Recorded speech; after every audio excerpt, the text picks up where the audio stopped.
So basically, what do you mean by transaction? You can open the PDF I've shared with Sagar.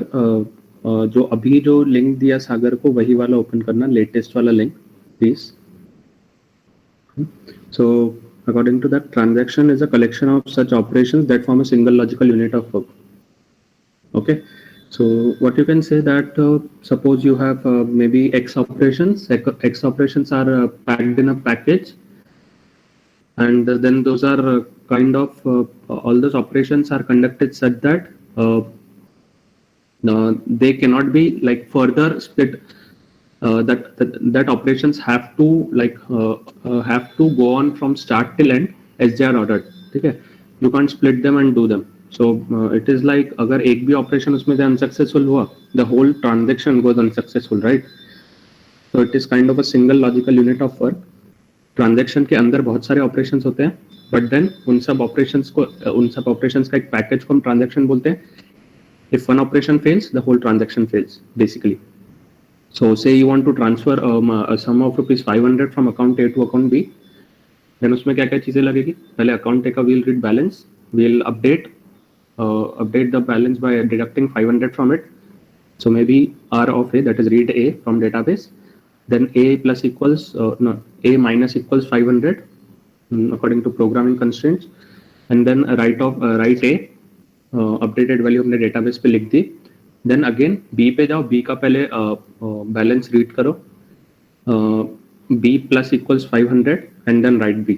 ठीक है. So ये जो सारे 6 operations है ना, ये सबको पकड़ के एक साथ we say it one transaction. ठीक है. So we count it as a single unit of work. ठीक है. अगर इसमें से राइट ऑफ बी फेल हुआ या फिर बी को update B equals to B plus 500 अगर फेल हुआ, so the whole transaction is set to fail. Cool. Yeah. So you can see the example. Suppose transfer of 50 cents from A to B, then blah blah blah. One transaction, single unit. Page number 2. Now suppose a bank has 500 customers. Each customer wants to make some transfer or changes at the same time. ठीक है. Simultaneously हर customer को कुछ तो अपने account पे modifications करने, may be transfer करना है किसी और को मनी, सम वगैरह कुछ भी, या फिर कुछ और एक्सेस करना है उनका डेटाबेस. तो one approach is given give control to each customer one by one. So एक अप्रोच क्या होगा कि टेक अ सिंगल कस्टमर, उसको पहले कंट्रोल दो, then once he or she is done with access of database, then give the control to another customer. ठीक है. So like serially what we'll do, serially we'll be giving control. ठीक है. तो पहले एक को कंट्रोल दिया, फिर दूसरे को कंट्रोल दिया, ऐसे. ठीक है. But then the problem with this kind of solution is that यहाँ पे बहुत ज्यादा टाइम लैग आ जाएगा. क्यों? Because customer number 2 has to wait for customer number 1 to finish the access of database, right? And then same goes for everyone. Customer number 3 has to wait for customer number 1 and 2 to give control to it. ठीक है. सो यहाँ पे जब चीजें serially होती है उसमें कुछ कंकरेंसी नहीं आती. कंकरेंसी मतलब काइंड ऑफ शेयरिंग. जब शेयरिंग नहीं आती है तो there will be a lot of time wastage. ठीक है. और रिसोर्सेज भी वेस्ट होंगे. कैसे रिसोर्सेज वेस्ट होंगे? Now suppose customer 1 is just reading the database. ठीक है. R of A और W of A मतलब एक्सेसिंग द डेटाबेस, बट कुछ ऑपरेशन नहीं कर रहा है. It is not like doing some computations. Suppose A equals to A plus 50 is a computation which will require CPU. So these things might be well known to you. अगर COA का knowledge होगा तो computation is a different thing and accessing it is a different thing. ठीक है. Buses का concept होता है. तो CPU जो तुम्हारा बेसिकली होता है वो तुम्हारा ऑपरेशन परफॉर्म करता है, सॉरी कंप्यूटेशन परफॉर्म करता है. एंड वो जो बसेस होती हैं, जो सीरियल बस जो होती है, वो सिर्फ एक्सेस करने के लिए यूज होती है. तो suppose a transaction is currently accessing the database. ठीक है. वो सीपीयू नहीं यूज कर रहा है, अभी कुछ कंप्यूटेशन नहीं कर रहा है. ठीक है. सो तब तक मैं क्या बोलूंगा, अगर एक particular transaction is just accessing the database, so what we can say कि वो सीपीयू नहीं यूज कर रहा है. ठीक है. For that time CPU is empty, खाली बैठा है CPU. So what we can do, we can allocate वो CPU का control we can allocate to another transaction. ठीक है. मैं इतना कर सकता हूँ. So this is what I mean by concurrency. ठीक है.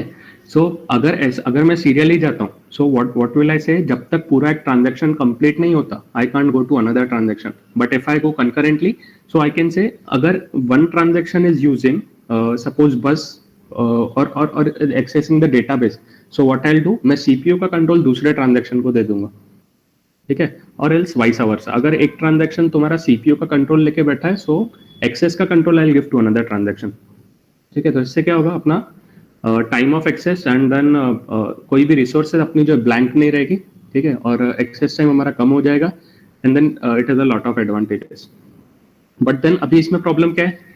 सो इसमें ऐसी प्रॉब्लम आ सकती है due to concurrency. What you can say, suppose transaction A is right is reading a balance of a, ठीक है, r of a, then a equals to a plus 50।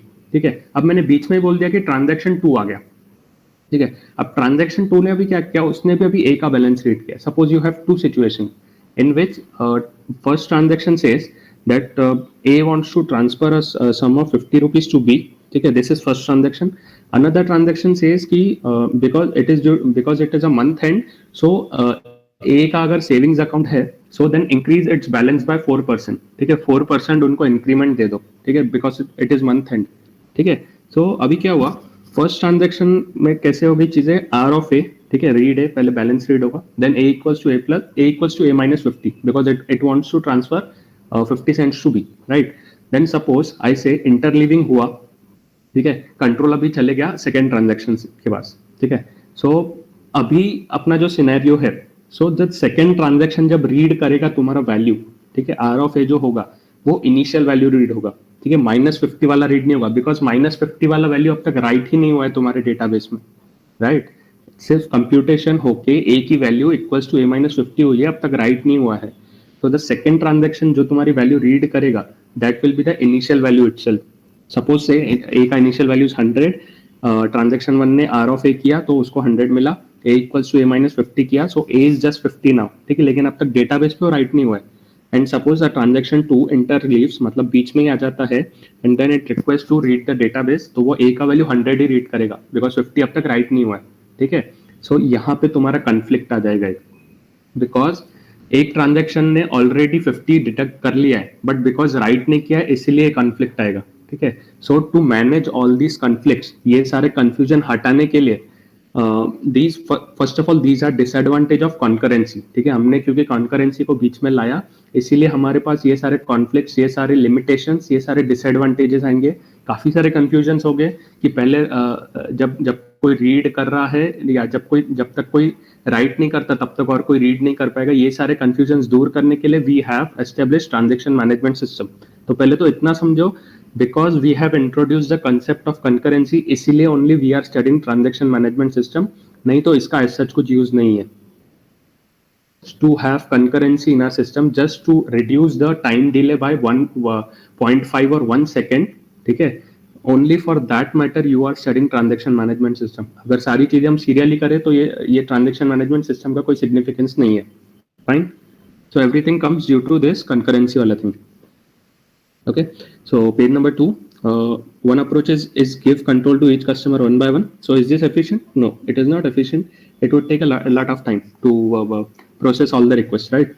Another approach, when one transaction is accessing database, till then let other transaction which require CPU give the CPU part to it। Okay, page number 3, this refers to pipelining of transaction or concurrent transactions or overlap transactions। Okay, I have explained the meaning। I have also been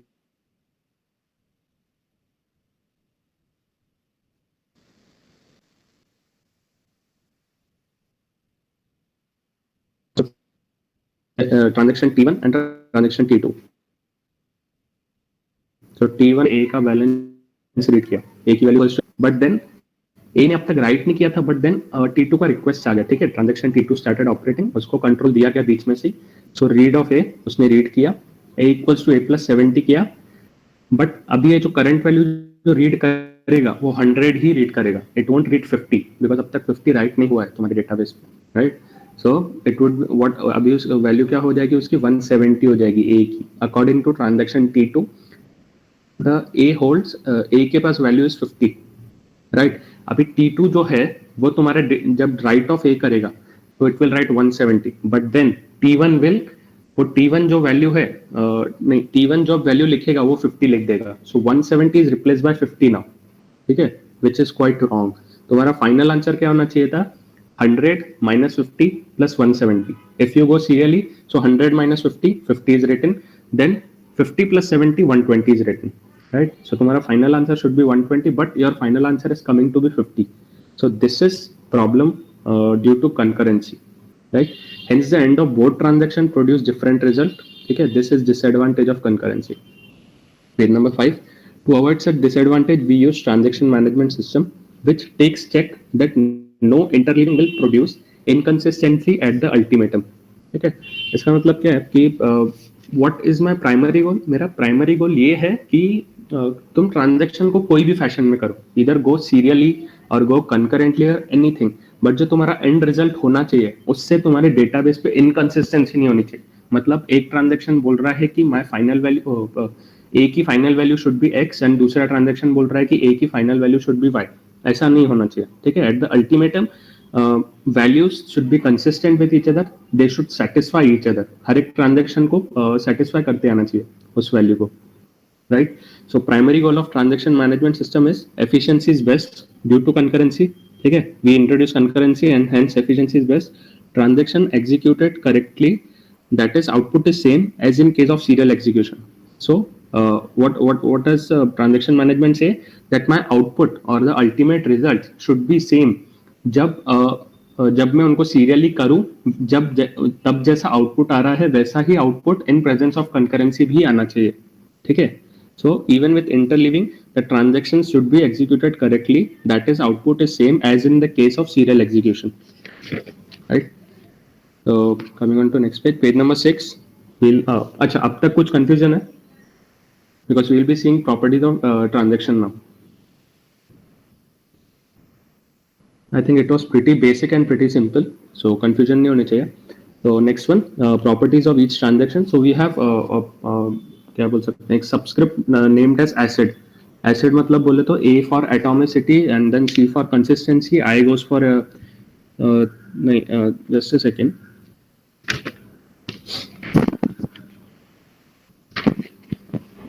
sorry, हाँ, page number 6 जो है, 2 page number 6 होंगे I guess. ठीक है, give me a minute. पहला वाला just discarded, उसमें मैंने आई का मतलब इंटेग्रिटी लिखा है. It is isolation not integrity.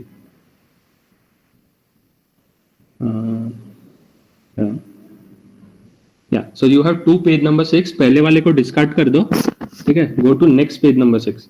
So by that page we have atomicity as transaction is single logical unit of work and hence practically it should be applied to.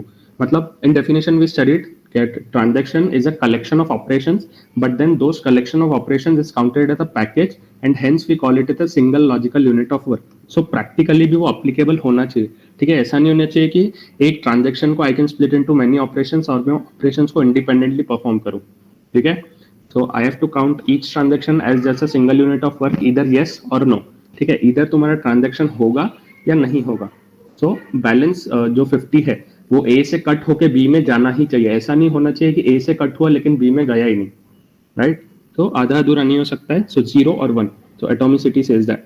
Then coming on to consistency. Consistency refers to the correctness of database. ठीक है, मतलब transaction के each transaction should produce such results which should be consistent with database. Now what do I say? कि अगर transaction के पहले balance of A is balance of A and sum with balance of B is 100. ठीक है, A plus B is 100. Suppose A के पास 30 था and B के पास 70 था. Then transaction says कि A has to transfer 20 cents to B. So finally भी जो balance तुम्हारा ए और बी का सम ए और बी का जो सम होना चाहिए बैलेंस का वो 100 ही रहना चाहिए. ऐसा नहीं हो सकता कि कहीं से कुछ नया बैलेंस जुड़ गया या फिर कुछ एक्स्ट्रा बैलेंस डिडक्ट हो गया. ठीक है, so that refers to correctness और कंसिस्टेंसी में से. तो correctness of database refers to consistency, right? So each transaction should take care that you have consistency maintained, right? So for example, before transaction let A plus B equals to X, then after transaction A plus B equals to X should be true. Check has to be put by application programmer. अभी ये इसका मतलब क्या है कि consistency जो ये वाली क्वालिटी है ट्रांजैक्शन की, this should be taken care by the application programmer. मतलब जो डेटाबेस डिजाइन कर रहा है, जो व्हाट वी कैन से जो डिजाइन कर रहा है या फिर whoever is designing the application. तो ठीक है, ये सारी ये कंसिस्टेंसी वाला part should be taken care by the programmer himself, right? And then atomicity वाला part should be taken care by transaction manager, because it is the work of transaction manager to keep a check कि अगर transaction बीच में fail हुआ तो मुझे starting वाले operation तक जाके रोल बैक करना है, मतलब each and every operation I have to delete, ठीक है? ऐसा नहीं हो सकता कि आई हैव डन 3 ऑपरेशन, सो उन 3 ऑपरेशन का जो रिजल्ट है मैं उतना सा राइट कर दूं डेटाबेस में, नहीं. So transaction manager has to keep a check that atomicity is guaranteed. Then application programmer has to keep a check that correctness is maintained. मतलब हो सकता है कि एप्लीकेशन प्रोग्रामर ने ऐसा लॉजिक लिखा हो कि before transaction a plus b should be x and after transaction a plus b should increment by 10 cents, ठीक है? हो सकता है there should be some logical mistake on the application programmer end. So hence correctness has to be maintained by application programmer, right? Page number 7, isolation. So isolation से अब मतलब क्या है कि ईच कोई भी तुम्हारा ट्रांजैक्शन ले लो, ठीक है, it should execute as if it is the sole transaction in execution. मतलब नो ट्रांजैक्शन शुड फील कि मेरे साथ साथ और कोई ट्रांजैक्शन भी चल रहा है, ठीक है, kind of. So no transaction should feel कि साइड बाय साइड, मेरे side by side any other transaction is sharing resources with me, ठीक है? So no transaction should feel that way, right? So speaking metaphorically, what you can say कि अगर ऐसा होता है, if a transaction experiences that some shared thing is happening between some resources are being shared between that transaction and another transaction, so that transaction may be said to be as faulty, ठीक है? Because दूसरे transaction उसको affect करेंगे kind of.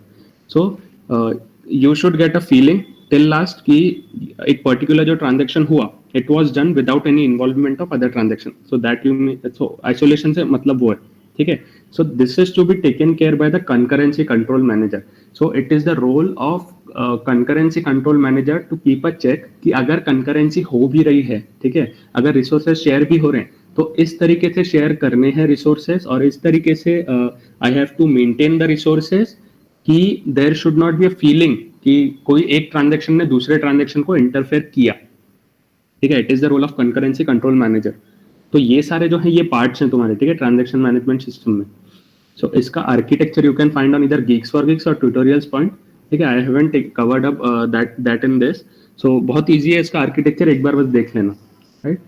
Coming on to durability, durability is once changes done by transaction, there should these should stay or other, that is updates done by transaction have to be permanent, right? एक बार अगर कोई transaction ने commit कर दिया, ठीक है, transaction suppose transfer हो गया, 50 सेंट ट्रांसफर हो गए ए अकाउंट ए से बी में, ठीक है? So it can't be the case कि आज मैंने अगर ट्रांसफर किए, सो कल को अगर मैंने जाकर हिस्ट्री देखा तो हिस्ट्री से वाला ट्रांजेक्शन उड़ ही गया, ठीक है?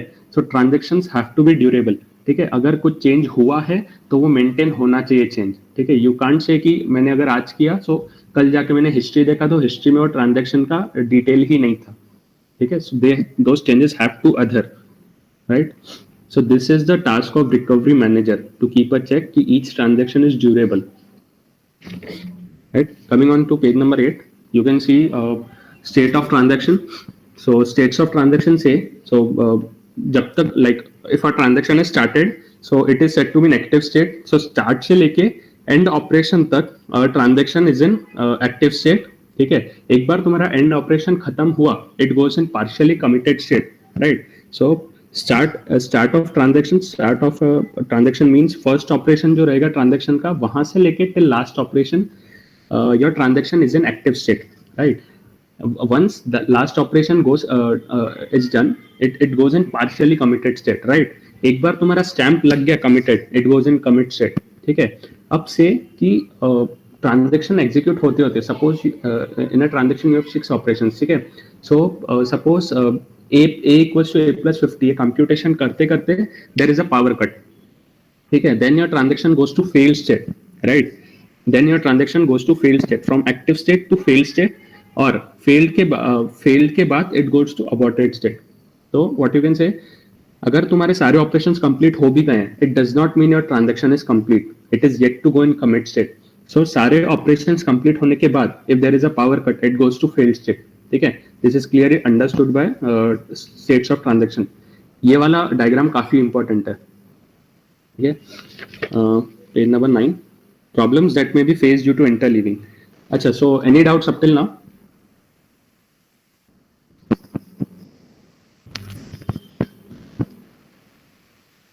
Cool, we'll proceed. So due to interleaving, there might arise certain problems. We'll discuss those now, and then the solution to those problems. Okay, how we'll handle those problems. So problems that may arise. First one is lost update problem. ठीक है, lost update problem को अगर मैं high level sense में बोलूँ तो if you have if a certain transaction has made some update on the database, not yet committed, I'm just saying has written the value, not yet committed, but then another transaction comes and overrides that value. ठीक है, so the former वाला जो update था वो हमारा kind of lost हो गया, it is lost. ठीक है, so वो वाले transaction, पहले वाले transaction ने जो भी मेहनत किया उसको read करके computation किया then write किया, वो वाला update we have lost and we have considered the latest update now. ठीक है, so ऐसा नहीं होना चाहिए, it is a problem. So lost update का example you can see below. Transaction T1, transaction T2, let initial amount be 100. ठीक है, then वो T1 क्या कर रहा है? T1 is reading the value of A, it is then incrementing it by 50, and then due to interleaving, suppose T2 gets the control, T2 reads the value of A, then decreases the value of A by 70, right? So अभी A का value जो है it is 30 with respect to T2, with respect to T1 it is 150, but then जब T1 लिखेगा, T1 when writes into the database it writes as 150, and then but then T2 will write it as 30. So T1 ने जो भी computation किया, जो भी read write किया, it is considered as null now. ठीक है, because T2 ने अपना final value लिख दिया as 30. So basically what do we say? That all the updates done by T1 were of no value. ठीक है, उनको हमने ऐसे treat कर दिया कि वो बिल्कुल null ही है. So that update is known as lost update. ठीक है, so this is lost update problem. You can also call it as WW conflict. ठीक है, right conflict भी इसे बोल सकते हो. Right? Coming on to next problem, we have dirty read problem. Dirty read problem मतलब कुछ गलत read कर लिया, right? जो actual में जो वैसा read करना नहीं चाहिए था, but then it has read. So WR conflict इसे कहा जाता है. So transaction T1 and transaction T2, you can see initial value ले लो A की 100, then A is deducted by 50 in T1, then right of A, that is transaction T1 ने database पे 50 value write कर दी. Then similarly we'll go to T2, R of A, A increments it by A is incremented by 4%, then right of A. अब suppose क्या हुआ, then again the control goes to T1. So T1 ने अभी क्या किया, अभी वो B का value read करेगा और B में A ने जो 50 transfer किया वो भी add increment कर देगा. So it is incrementing there, then write B. Now suppose there is a power cut. ठीक है, so अब क्या होगा, transaction T1 is failed, right? Suppose write करते करते transaction T1 fail हो गया, but then द ट्रांजेक्शन जो ट्रांजेक्शन T2 था उसने T1 ने जो वैल्यू राइट किया वो वाला चीज उसने रीड किया है. ठीक है, T2 has read that value which was written by T1, but at the end you are saying कि T1 तो कभी हुआ ही नहीं due to power cut. T1 was never successful due to power cut, but then T2 ने कुछ ऐसी value read की जो कभी एग्जिस्ट ही नहीं करती थी, I can say.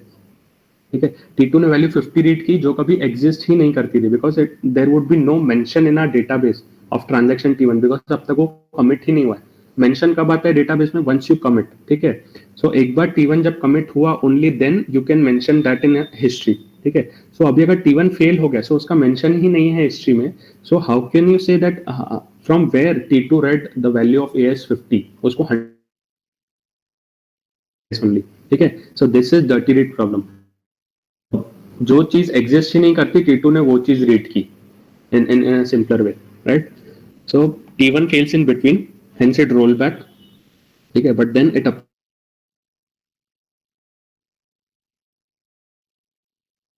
instead it should, hence until a transaction, इसका solution क्या हम बोल सकते हैं, until a transaction not commits you have a chance that another transaction may read wrong values. ठीक है, so इसका solution में भी until a transaction commits do not let another transaction to read that particular value, or say until a transaction gets committed, you may not allow others to read, or else if a transaction is not yet committed, then there is a chance that other transaction might get affected too because of it, right? So this can be a solution to this. Coming on to next, unrepeatable read or non-repeatable read problem. Okay, this is RW conflict. First we studied was WW conflict, which was lost update. Second was dirty read problem. and next one is unrepeatable read. In this what we say, a transaction should appear that it runs in isolation. ठीक है, ये हमने property we have read in ACID, उसमें I वाले में I goes for isolation. So ये वाला जो प्रॉब्लम है, this does not allow transaction to get a feeling that it is running in isolation. ठीक है, तो this problem is regarding that. So suppose T1 is it reads, उसने read किया value of A, then suppose interleaving की वजह से T2 deducts 50 from A, but then T1 ने फिर से अभी वैल्यू ऑफ ए रीड किया. सो पहले उसको वैल्यू ऑफ ए 100 मिला, देन T2 ने उसकी वैल्यू डिडक्ट कर दी 50 से, एंड देन जब T1 ने फिर से रीड किया, सो अब उसको वैल्यू 50 मिली. तो व्हाट कैन यू से कि now T1 will get a feeling कि भाई पहले मुझे 100 मिला और फिर मुझे 50 मिला. इसका मतलब there is some other transaction which is interfering with my control. ठीक है, there is some other transaction which is interfering in between, right. So इससे आइसोलेशन नहीं मेंटेन हो. सो दिस प्रॉब्लम, ये प्रॉब्लम को हटाने के लिए we have to take measures in which isolation gets retained. ठीक है, हर ट्रांजेक्शन के पास अपना अपना एक आइसोलेशन रहना चाहिए. तो transaction T1 says that T1 is not in isolation. Any other transaction TX might have made updates on it. Sir hello. हाँ पर लेकिन टू वो साइमल्टेनियसली चलने वाली, तो आइसोलेशन कैसे क्या होगा? हाँ, सो करेंगे ना बाद में सॉल्व हो. ओके. We'll see. ठीक है, now we are just seeing the problems that may arise due to concurrency.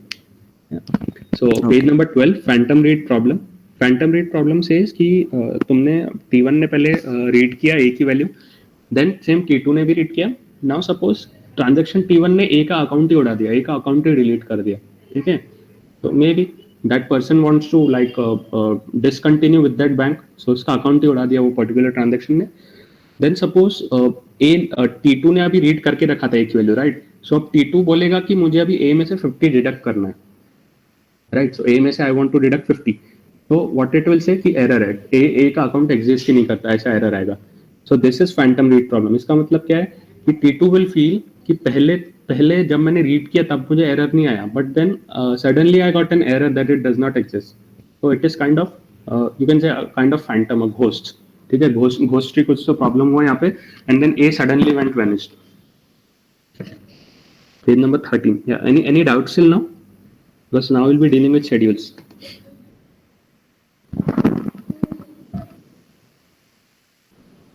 Like this, no issues. Yeah. So schedule, basically now schedule is a collection of transactions, you may say. ठीक है, बहुत सारे transactions happening either serially or non serially, you may say, by sharing resources, that is said to be schedule.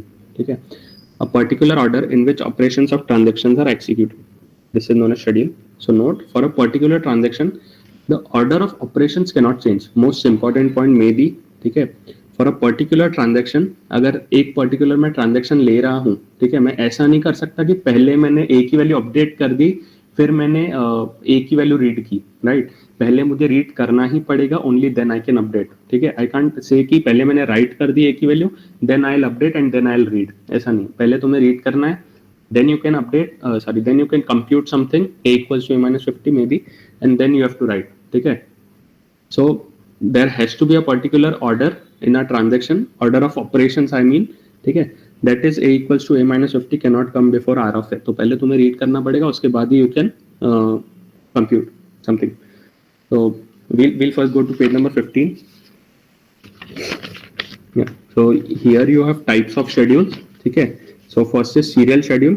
Serial schedule से मतलब होता है कि there is no interleaving. ठीक है, हम लोग कंट्रोल पास कर ही नहीं रहे. मतलब let a transaction get complete, then we will give control to another transaction. In middle of a transaction we can't give control to some other transaction. Basically this is serial schedule, this is the most simple one.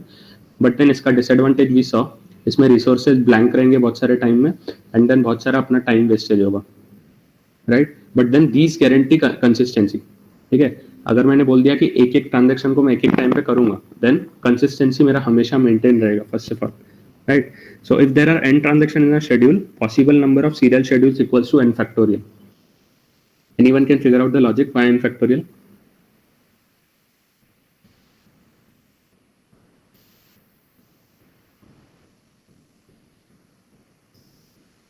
Anyone?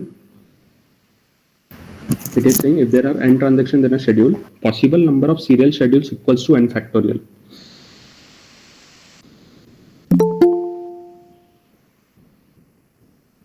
Okay, I'll let you know the reason. So suppose you have a serial schedule. Serial schedule मतलब एक time पे एक ही transaction, right? So let T1 को हो जाने दो, then let T3 happen, then let T2 happen, then let T7 happen, ऐसा, ठीक है? So what is the number of ways in which I can arrange T1, T2, T3 till Tn, ठीक है? It is n factorial obviously, ठीक है? इसमें operations interleave नहीं हो रहे, एक टाइम पे एक ही ऑपरेशन होगा. So at the first place keep any of Tn, ठीक है? जितने n अवेलेबल ट्रांजेक्शन है किसी को भी रख दो. For second instance, keep any of n minus 1. So n into n minus 1 into n minus 2, ऐसे dot dot till 1. So n factorial, right? So possible number of serial schedules that can exist equals to n factorial. You can see the example below. अगर मेरे पास दो transaction है T1 और T2, so T1 पहले पूरा कर लो, then go with T2, ठीक है? और T2 पहले पूरा कर लो, then go with T1, ठीक है? This is serial schedule. अब coming on to non-serial schedule. Non-serial schedule में क्या होगा? There is interleaving, ठीक है? But this does not guarantee consistency until we take explicit checks, ठीक है? And we need to put some explicit checks on it कि consistency guarantee होनी चाहिए, ठीक है? For non-serial schedules. But then this would give a higher advantage of resources consumption. उसके बाद no time delays, no time wastage, ये सब, right? Now we'll go back to the same page. Yes, 13. Yeah, so page number 13. Concurrency shall be allowed, but only when a result is same as that of scenario when transactions are executed serially. Okay, so concurrency shall be allowed, but then you should keep a check. Your final results should match with the results when the transactions are executed serially. Okay, to maintain consistency. Just for that case, to maintain consistency, this check should be kept. Right now, possible number of schedules for a particular possible number of serial plus non-serial schedules. Both I am talking of. Okay. Possible, yeah. If you have two transactions, ठीक है? अगर दो transactions है तुम्हारे पास, first transaction में you have number of operations equals to n. Second transaction में you have number of operations equals to m. Then total number of schedules possible are m plus m factorial divided by n factorial upon m factorial. So जिन्हें mathematics का higher mathematics में derangements का concept पता होगा, उन्हें समझ जाएगा कि नीचे n factorial cross m factorial क्यों लिखा है, ठीक है? तो it is not important as of now, ठीक है? ये बात की थोड़ी बात है, अभी के लिए जस्ट इग्नोर दिस, ठीक है? Possible number of schedules, but then possible number of serial schedules equals to n factorial if there exist n transactions. इतना याद रखो, ठीक है? We were on page 13. Okay, now we will go on page number 14. So same goes with number of non serial schedules. तो जितने भी total number of schedules possible हैं उसमें से माइनस कर दो number of serial schedules, right? यहाँ पे n1 refers to number of operations in T1, n2 refers to number of operations in T2 and so on, and n refers to the number of transactions that exist. ठीक है? It is just a mathematics part, you can ignore. Page number 15. Types of schedule we have done. दो इसमें हो गए थे. We'll go to third one now. We have complete schedule. ठीक है? A complete schedule is said to be one if the last operation of each transaction is either a commit or abort. ठीक है? It is important. So a schedule is said to be complete जब हर transaction का last operation जो रहेगा either it would be a commit or it would be abort. ठीक है? And then next one is recoverable schedule. So recoverable schedule says that a schedule where a transaction commits itself and the transaction whose temporary rights affected it aborts. Okay, and the transactions whose temporary rights are affected it aborts. Okay, so basically recovery schedule is कि suppose what you can say, suppose a transaction is dependent on another transaction, maybe जैसे नीचे you can see example that you have transaction T1 and then you have T2, but then T1 will write something, okay, but it is not yet finished, yeah. So then due to interleaving T2 comes in between and then T2 operates, okay, and then T2 is executed, but then you may say that T1 will now roll back. T1 will fail for some reason, maybe power cut, and it will roll back. Then you have to keep a check that T2 also roll backs. ठीक है? Because वही वाला problem होगा अगर T2 roll back हुआ नहीं. सो T2 ने T1 की राइट की हुई वैल्यू रीड की है, but then in the history of database you can say, in the logs of database you can say कि T1 तो कभी एग्जीक्यूट हुआ ही नहीं था because it was not committed due to power cut, ठीक है. And then you can say कि T2 ने जो ये वैल्यू रीड की, ये कहाँ से रीड की. So this will produce kind of inconsistency. So इसीलिए recoverable schedule says that T2 commits only after T1 commits, since T2 has appeared when T1 was executing. Right. So T2 कब commit करके आना चाहिए, T2 ने तभी सिर्फ commit करना चाहिए when T1 has already committed, right. So T2 is, since T2 is now reading from T1 the thing that T1 has written, hence it should commit only when T1 has committed, ठीक है. तो if it commits before, so it is non recoverable. मतलब अगर ऐसा हुआ कि T2 ने commit कर दिया बट देन T1 फेल्स, ठीक है. सो तो तुम क्या बोल सकते हो, कुछ ऐसा ऑपरेशन किया which was legally not correct, ठीक है, which was legally not correct, and hence that transaction is not recoverable now, ठीक है. So to make it recoverable, what check you can do, if T2 reads some values written by T1, then let T2 commit only when T1 has committed already, ठीक है. So you can convert a non-recoverable to recoverable by keeping this check, ठीक है. Any confusion in recoverable schedule? हाँ भैया, confusion है. कैसे explain कर. अच्छा, सो रिकवरेबल शेड्यूल इज कि अब सपोज वो वाला प्रॉब्लम तुम्हें याद है जो मैंने पहले डिस्कस किया था कि सपोज T1 एग्जीक्यूट हो रहा है बट देन इंटरलीविंग के कारण T2 आ गया. सपोज T1 ने 50 सेंट्स डिलीट कर दिए, A में से कट कर दिए, बट देन अब तक B में अब तक इंक्रीमेंट नहीं हुआ है, ठीक है. सो उसी दौरान उसी बीच transaction T2 starts executing and it increments the value of A by maybe 70 cents. यहाँ पे जैसे बोला जा रहा है एग्जाम्पल में 70 सेंट से हो रहा है, बट देन T2 ने कमिट कर दिया, ठीक है. मतलब that particular transaction is now recorded in the logs, is recorded in the history of database, ठीक है. But then मैंने क्या बोला, एक बार T2 is done, then again control गया T1 के पास, and then T1 fails due to some reason XYZ, ठीक है, कोई रीजन की वजह से फेल हुआ. तो इससे मैं क्या फिगर आउट करूंगा कि ट्रांजेक्शन T1 तो कभी हुआ ही नहीं, एट द फर्स्ट प्लेस कभी हुआ ही नहीं T1. So how did T2 read the value as 150, maybe से initial value of A was 100, ठीक है. सो फर्स्ट राइट ऑफ ए जहाँ पे आ रहा है वहाँ पे देखो, वहाँ पे value 150, suppose it is written in database. So अभी T2 will read the value is 150, right. तो T2 ने वो वैल्यू रीड ही कैसे की, जब T1 तुम्हारा कंप्लीट ही नहीं हुआ, ठीक है. सो कमिट T2 ने पहले ही कमिट कर दिया, T1 ने अब तक कमिट नहीं किया था एंड T2 ने कमिट कर दिया. So this has produce inconsistency. And because T2 has committed, you can't roll back to initial amount of A. मतलब तुमने ऐसा बोल दिया कि A के पास पहले 100 था, ठीक है, उसमें से सपोज कहीं से तो भी 70 रुपीज खुद से ऐड हो गए, ठीक है, कहीं से तो भी 70 खुद से ऐड हो गए, ठीक है. So you can't go back to that point जब A का बैलेंस वाज 100, ठीक है. तो तुम ऐसा बोल सकते हो कि 50 ऐड करते करते पावर कट हो गया, but then due to this 70 rupees automatically got added in A, which is legally not correct, right. So A का वापस वही बैलेंस को रिकवर कर पाना, it becomes now impossible.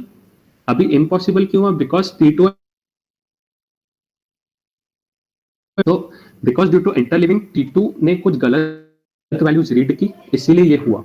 And we cannot recover that amount of A जो initially था उतना, ठीक है, ऐसा कुछ बोल सकते हैं, राइट. सो अगर मैं ये चेक रखता हूं कि if T2 reads something that is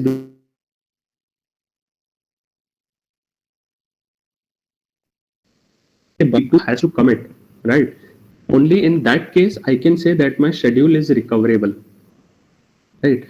अगर मैंने T1 को पहले कमिट किया, इसका मतलब क्या है कि 50 राइट हो गया, सब कुछ राइट हो गया, अपने लॉग्स में भी स्टोर हो गया, we have got a proof now. Then if now T2 will write increment 70 और देन डिलीट 70, कुछ भी करने दो, it is legally correct now, because हमारे पास रिकॉर्ड है कि ये चीज ऑलरेडी हो चुकी है और ये वैल्यू रीड करके ही I have further proceeded. So once T1 is committed, only then you should commit for T2. ठीक है? So in that case, your schedule becomes recoverable, right?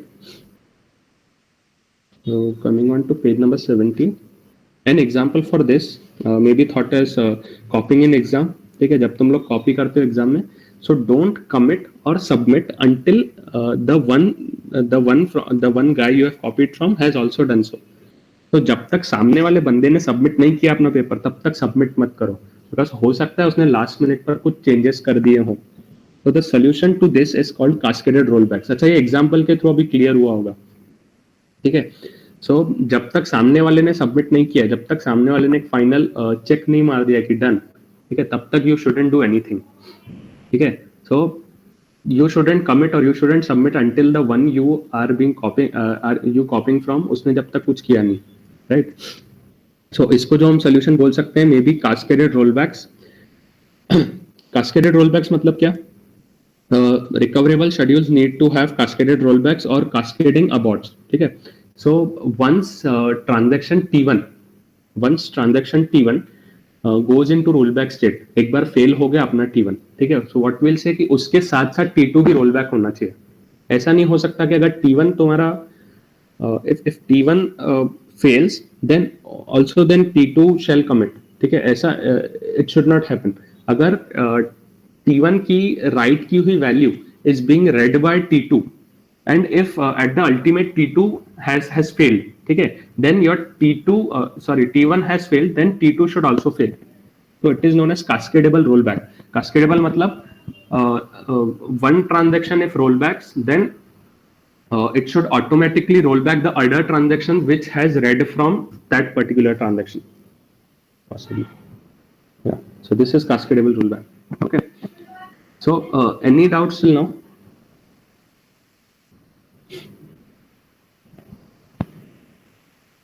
एक 2 मिनट्स थोड़ा सा रिवाइज कर लो, एक बार ऊपर का पीडीएफ देख लो जितना अब तक हुआ है.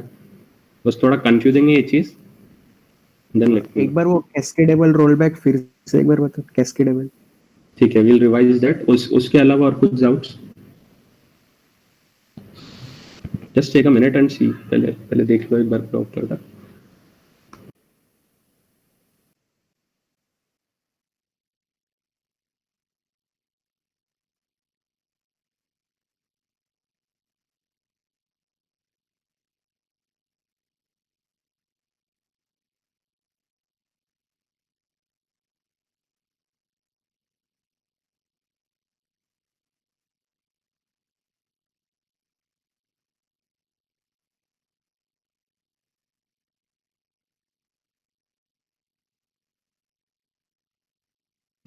Yeah, so I guess no one. Okay. So cascadable rollback say that suppose you have 3 transactions going on now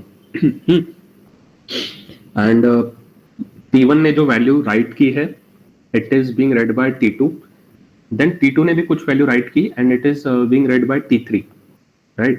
So if T1 fails, ठीक है, अगर T1 फेल हुआ then T2 cannot commit, then T2 also has to fail or say T2 has to roll back to the initial value, right? And because T2 roll back हुआ, so मतलब T2 is counted as fail now because it has rolled back, hence T3 should also roll back. समझा? Cascade का मतलब क्या होता है? Yes. Domino वाला चीज इमेजिन करो. एक डोमिनो अगर गिरता है पीछे, so उसके साथ साथ दूसरा भी गिरेगा, तीसरा भी गिरेगा, वैसा. So if T1 fails, T2 should also fail. If T2 has failed, T3 should also fail. ऐसा. Okay. So solution to the previous problem was cascadable rollback. कि अगर तुम्हारा ऐसा कोई ट्रांजैक्शन है which is reading some written value by other transaction and if the former transaction fails, पहला वाला जो T1 ही अगर फेल हो रहा है then उसके साथ साथ T2 भी फेल होना चाहिए. and if there is another transaction T3 which reading from T2, और अगर T2 because अभी T2 फेल हुआ so T3 should also fail. So cascadable rollback ये इसका solution है. But it is advantageous or disadvantageous because we are starting all the transactions from beginning then. Once again. देख बात क्या आती है यहाँ पे कि अगर मैंने ऐसा बोल दिया कि I was transacting amount of 100 rupees but then मेरे 500 डिलीट हो गए, ठीक है, सो व्हाट विल यू से, तुम्हारा टाइम ज्यादा इंपॉर्टेंट हुआ या तुम्हारा मनी ज्यादा इंपॉर्टेंट हुआ? I can Money. Retry the transaction, no issue, but अगर मेरे 500 डिलीट होते हैं तो मुझे वो नहीं चलेगा, राइट? सो Yes. ऑब्वियसली यहाँ पे restarting is the only solution. Okay. So it is advantageous. Okay. Thank you. So no doubts. Coming on to cascadeless schedule. अब ऐसा take a thing. What did I say? कि T1 is happening. अच्छा, what we'll do for now, we'll skip cascadeless schedule. Okay. So if I have a diagram, I'll just show you. Yeah, ठीक है, we'll study. Cascadeless schedule says that the read operation of Tj, so Tj की जगह T2 रख दो, the read operation of T2 appears only once T1 has done commit. ठीक है, it says that until and unless transaction T1 is committed, ठीक है, it is written to the logs and everything, T2 cannot perform a read. ठीक है, जो अपना problem पहले हो रहा था, इसको काइंड ऑफ नया सॉल्यूशन. पहले हमने क्या बोला कि the last problem, the last thing cascadable rollback में अपन ने क्या सॉल्यूशन ढूंढा था कि T1 को हो जाने दो it is not committed, T2 को भी हो जाने दो it is not committed, T3 को भी हो जाने दो it is not committed. But then if T1 has committed, उसके बाद ही T2 कमिट होना चाहिए, उसके पहले T2 नहीं हो सकता. ठीक है, so you can imagine all operations of T1 are done, then T2 does all operations but commit नहीं किया. ठीक है, जस्ट ऑपरेशंस करके रखा है, that is partial commit state है. ठीक है, so T1 has done all 3 or 4 operations, T2 has done all 3 or 4 operations, T3 has done all 3 or 4 operations. ठीक है, but the order of commit will go first T1, then T2, then T3. ठीक है, so it is not necessary कि partially commit के बाद just तुम्हारा directly commit you can apply. ठीक है, so that was the solution for last problem. अभी cascadeless schedule में व्हाट वी आर सेइंग कि जैसे ही तुम्हारा पार्शियल कमिट हो जाए, next operation should be commit. ठीक है, सो ऑल ट्रांजैक्शन के सारे 3 to 4 ऑपरेशंस डन, T1 के all 3 to 4 operations done, then commit. ठीक है, एक बार कमिट हो गया उसके बाद start the first operation of T2. Correct? ठीक है, तो थोड़ा स्ट्रिक्ट हो गया यहाँ पे. पहले हमने क्या बोला, भले ही कमिट नहीं हुआ है but then you can start with the operations of T2. ठीक है, but then you had put a check कि जब तक T1 कमिट नहीं होता T2 तब तक कमिट नहीं हो सकता. यहाँ पे what check did you put कि until and unless T1 does not commit, you can't start with T2, you can't start with even a single operation of T2. ठीक है, you have made a strict rule over here. So this is cascadeless schedule. अब इसमें क्या होगा, इसमें अभी cascading का problem ही नहीं आएगा, इसमें कास्केडेबल रोलबैक्स का प्रॉब्लम ही नहीं आएगा. Now suppose T2 fails. ठीक है, अगर अभी T2 तुम्हारा फेल हुआ तो इसका मतलब ये नहीं कि तुम्हारा T1 भी फेल होना चाहिए, right? Because T1 already commit कर चुका है, उसके बाद ही हमने T2 को स्टार्ट किया. करेक्ट? T1 ऑलरेडी कंप्लीट हो चुका था, पूरा कमिट हो चुका था, उसके बाद ही वी स्टार्टेड T2. तो अगर T2 फेल हुआ so it might be the problem on T2's and. ठीक है, इसमें T1 का कुछ प्रॉब्लम नहीं था, राइट? सो यहाँ पे कास्केडिंग वाला चीज होगा ही नहीं कभी, इसीलिए it is known as cascadeless schedule. ठीक है, जहाँ पे कास्केडिंग होगा ही नहीं. ये सीरियल जैसे हुआ क्या? सीरियल जैसा देखो, सीरियल शेड्यूल को लाइक डिफरेंशिएट क्लासिफाई करना on basis of like sequential execution, and then इसको हम क्लासिफाई कर रहे हैं जस्ट एज अ टाइप, मतलब काइंड ऑफ सीरियल शेड्यूल ही हुआ, but then this is just a classification. ठीक है, लाइक एज सच फिजिकली इसका कुछ सेंस बनता नहीं है, बिकॉज कास्केडलेस को यू कैन से इट इज सीरियल. अभी तो हम आगे और एक देखोगे स्ट्रिक्ट शेड्यूल, उसमें तो क्या है कि यहाँ पे कास्केडलेस शेड्यूल में what restriction did we put कि next transaction can not perform a read operation until the previous one has made a commit, right? In the strict schedule what you will say कि read operation भी नहीं कर सकता है, write operation भी नहीं कर सकता है until the previous one has put a commit. So this is just kind of increasing the restrictions and then kind of making it serial schedule. अब तक cascadeless schedule is not complete a serial schedule, but then you can say that strict schedule is a serial schedule. Okay. Cascadeless में just read operation is not allowed, but then in strict schedule read and write both are not allowed, right? You can see that thing on page number 18, strict schedule, a schedule where T2 is not allowed any operation. ठीक है, in cascadeless it was just read operation. a schedule where T2 is not allowed any operation until T1 commits. So you can have a look on the Venn diagram which says कि strict schedule is the most strict form. ठीक है, उसके बाद you have a little strict form, cascadeless schedule, and then a little more lenient form which is recoverable schedule, right? तो ऐसा कुछ इसको याद नहीं रखना है. It was just for classification की theory में था, इसीलिए I just have to cover up. ठीक है, ऐसा कुछ इसका significance नहीं है. Then for now we'll skip page 19. It is not of much importance. ठीक है, बाद में बता दूंगा लगे तो. We'll directly come to, okay, you have two page number 19, so we'll go to next one. ठीक है, दूसरा वाला जो पेज नंबर 19 है जिसपे द टॉपिक है सीरियलाइजेबल शेड्यूल. अब सीरियलाइजेबल शेड्यूल क्या है? अ schedule which guarantees database stage and consistent state at its completion. ठीक है, a serial schedule is always serializable. Now make a very important note, serial schedule and serializable schedule both are different. ठीक है, इसका जो भी है vocabulary थोड़ा नहीं बहुत ज़्यादा कंफ्यूजिंग है, I know, but then serial schedule is different, serializable schedule is different. Okay, ये दोनों चीज़ों को अलग रखना है. तो सीरियलाइजेबल शेड्यूल एक ऐसा शेड्यूल है which guarantees that at the end your database will come to a consistent state. ठीक है, एंड सीरियल शेड्यूल क्या बोलता है? सीरियल शेड्यूल बोलता है एक एक करके ट्रांजेक्शन को एग्जीक्यूट करना है. The thing that we started from, right, जो चीज से अपन ने स्टार्ट किया था वो होता है सीरियल शेड्यूल. एक एक करके ट्रांजेक्शन को एग्जीक्यूट करना है. सीरियलाइजेबल सेज भले ही तुम्हारा शेड्यूल सीरियल नहीं है, ठीक है, though it is not, though your schedule is not executing transaction sequentially, but then at the last moment there would be no inconsistency. ठीक है, भले ही इंटरलिविंग है, but then I will also guarantee in consistency. I will guarantee consistency of the database. So such schedules which irrespective of interleaving or not, but then they guarantee कि database would be consistent, ऐसे schedules को भी से serializable schedules. ठीक है, so serializable अगर मैं definition से देखूं, so such schedule which can be thought of as a serial schedule, but then it is not. ठीक है, which can be thought of as a serial schedule is known as serializable schedule. Okay, or a transaction schedule is serializable if its ultimate outcome is equal to outcome of transactions executed sequentially without overlapping. Okay, so this is serializable schedule. Coming on to page number 20, this equivalence of schedule to outcome of serial schedule can be categorized in three classes. Abhi whether a schedule is equivalent to a serial schedule.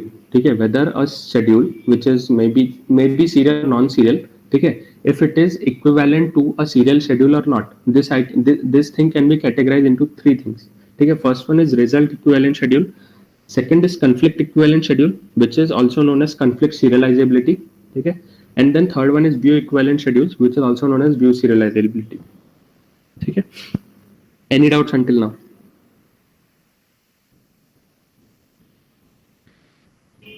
मतलब भैया ये just categories है ना? हाँ, ये just categories हैं. ठीक है, we haven't yet started them. Serializable schedule भी एक काइंड ऑफ कैटेगरी है ना? नहीं, तुम्हारे पास जितने भी शेड्यूल है, सो दीज आर इधर सीरियलाइजेबल और नॉन सीरियलाइजेबल शेड्यूल्स. ठीक है, सीरियलाइजेबल देख, सीरियल और नॉन सीरियल पहले तो अलग है. ठीक है, this is different classification, and then another classification है serializable and non serializable. Serializable वो शेड्यूल्स हैं जो सीरियल हो या नॉन सीरियल हो, I don't care, but then the outcome is consistent. मेरा जो फाइनल आउटकम रहेगा वो मेरे डेटाबेस की इंटेग्रिटी को अफेक्ट नहीं करेगा, वो मेरे डेटाबेस के स्ट्रक्चर को या फिर वो मेरे डेटाबेस की करेक्टनेस को अफेक्ट नहीं करेगा. That are serializable schedules. Non serializable है, आई कैन नॉट गारंटी. ठीक है, वहाँ पे कुछ भी हो सकता है, वो होते हैं नॉन सीरियलाइजेबल शेड्यूल्स. तो we haven't yet studied non serializable, ये मैंने तुम्हें एडवांस में बताया डेफिनेशन. ठीक है, non-serializable schedules are those which do not guarantee the consistency of database, but then serializable schedules are those which guarantee the consistency of database. Now serial schedule is that जिसमें transaction sequentially perform होंगे, पहले T1, then TK, then T2, then T5, ऐसा. ठीक है, and then non serial schedules are those जहाँ पे interleaving allowed है. transactions do not perform sequentially. Clear है? ओके भैया. ठीक है. So we have two classifications. Talking of schedules, first one is serial non-serial, second one is serializable non-serializable. अभी मुझे अभी क्या करना है, I want to study whether एक जो शेड्यूल है, जो नॉन सीरियल शेड्यूल है, इज इट सीरियलाइजेबल और नॉट, मुझे ये अभी स्टडी करना है. ठीक है. नॉन सीरियल का मतलब क्या है, इंटरलिविंग है, कंट्रोल का ट्रांसफर हो रहा है रिसोर्सेज का. So I want to study would this non-serial schedule be counted as a serializable, मतलब would this non-serial schedule guarantee consistency of database or not, ये मुझे अभी अफर्म करना है. ठीक है. सो उसके लिए I have made 3 rules. ठीक है. if your non-serial schedule is result equivalent to a serial schedule, ठीक है, अच्छे से सुनना, if your given non-serial schedule is result equivalent to a serial schedule, उस केस में होगा. ठीक है. उस केस में I can have guarantee of consistency. और go by next thing, if your non serial schedule is conflict equivalent to a serial schedule, ठीक है, उस केस में भी कंसिस्टेंसी गारंटी होगा. और if your non serial schedule is view equivalent और view serializable to a serial schedule, उस case में भी गारंटी होगा. राइट. So basically एक नॉन सीरियल शेड्यूल को I have to compare with a serial schedule. ठीक है. And I have to check whether it is result equivalent और conflict equivalent और व्यू इक्विवेलेंट. अगर हुआ तो I will say that particular non serial schedule, ठीक है, it would give me guaranteed consistency of the database. ठीक है. Cool. So these are 3 methods kind of which will allow you to compare a non-serial schedule for the consistency that it would give. You may say. ठीक है. This is not a category. ये कुछ classification नहीं है तुम बोल सकते हो, but then these 3 are methods. You can consider them as methods. Right. So page number 21. First we'll see result. पूछते क्या इंटरव्यूज में वगैरह?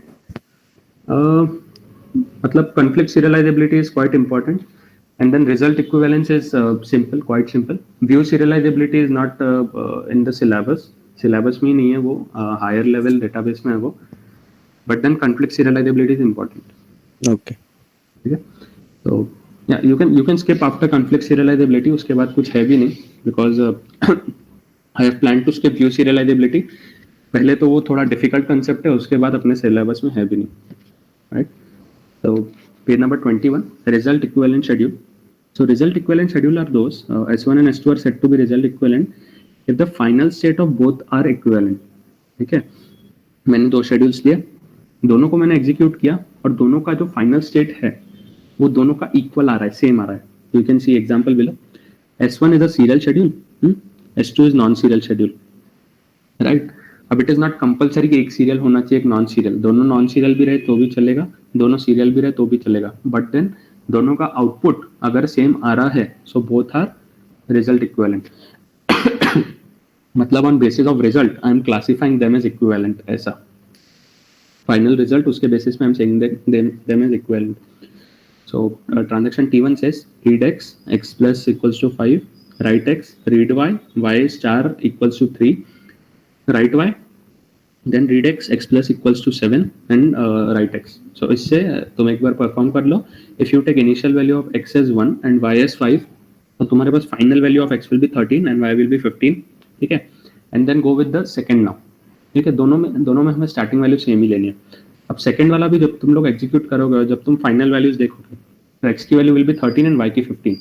So what we can say, schedule S1 and S2 are result equivalent because दोनों के जो final result match हो रहे हैं.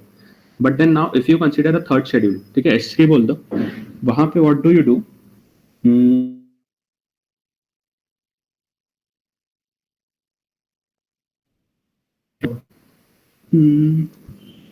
हाँ, सो T2 वाला जो पार्ट है, नहीं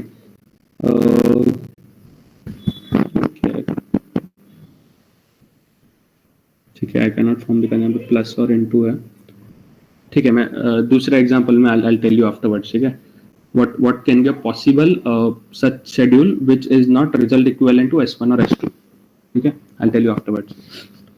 So side note, though this is non-serial, it can be said to behave as a serial schedule. Hence, because इन दोनों का final result same आ रहा है, what I can say, S2 का जो behavior है, S2 का जो final जो result है, since नहीं, हाँ, it is same as S1. Hence I can say on the basis of result equivalence that S2 is no less than S1. Though S2 is non-serial, hence we say, and it is having final result same as S1. Hence we say कि it behaves as such it is S1 only. ठीक है, S2 का जो result है वो because S1 जैसा ही आ रहा है. Hence we say though S2 is non-serial, it is capable to behave like S1. Okay, so this was a result equivalent schedule. Okay, on basis of result, two schedules can be termed as equivalent.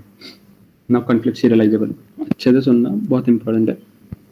So first we'll see conflict operations. ठीक है. So the problems that we saw beforehand. ठीक है. कौन सा था? Last update था, then phantom read था, and then dirty read problem था, और एक read का कोई तो problem था, RW वाला. RW conflict. ठीक है. So वो वाले जो problems थे वो क्यों आ रहे थे? Because first of all, two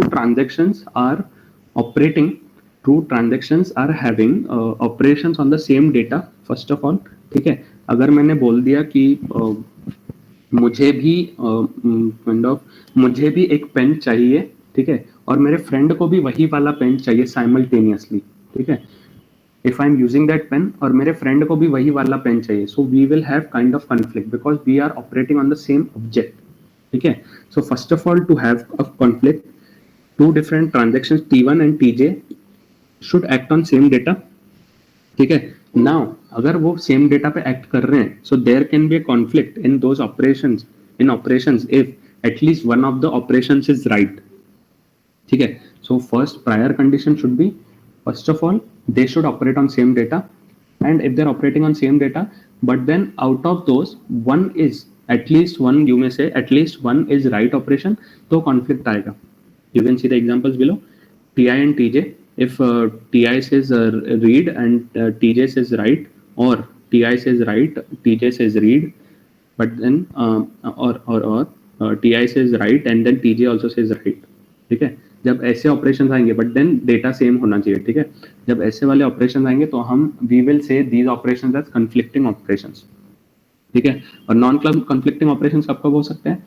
जब तुम्हारे ऑपरेशंस जो है, टीआई का जो ऑपरेशन है और टीजे का जो ऑपरेशन है, दोनों ऑपरेट ही सेम अलग डिफरेंट डेटा पे कर रहे हैं. ठीक है. तो कॉन्फ्लिक्ट आएगा ही नहीं, बिकॉज मैं अपनी पेन यूज करूंगा, मेरा फ्रेंड अपनी पेन यूज करेगा. ठीक है. सो कॉन्फ्लिक्ट आएगा ही नहीं, राइट. और इधर वी आर जस्ट रीडिंग. ठीक है. हम सिर्फ रीड कर रहे हैं डेटाबेस को, we are just accessing, we are not writing something. ठीक है. तो कॉन्फ्लिक्ट आएगा ही नहीं. तो ऐसा केस आएगा ही नहीं कि मैं कुछ और राइट कर रहा हूँ और दूसरा ट्रांजेक्शन कुछ और राइट कर रहा है. वी आर जस्ट रीडिंग जो वहाँ पे लिखा हुआ है वैल्यू वो. Page number 23. Two schedules S1 and S2 are said to be conflict equivalent if conflict operations in both schedules are executed in same order. Correct?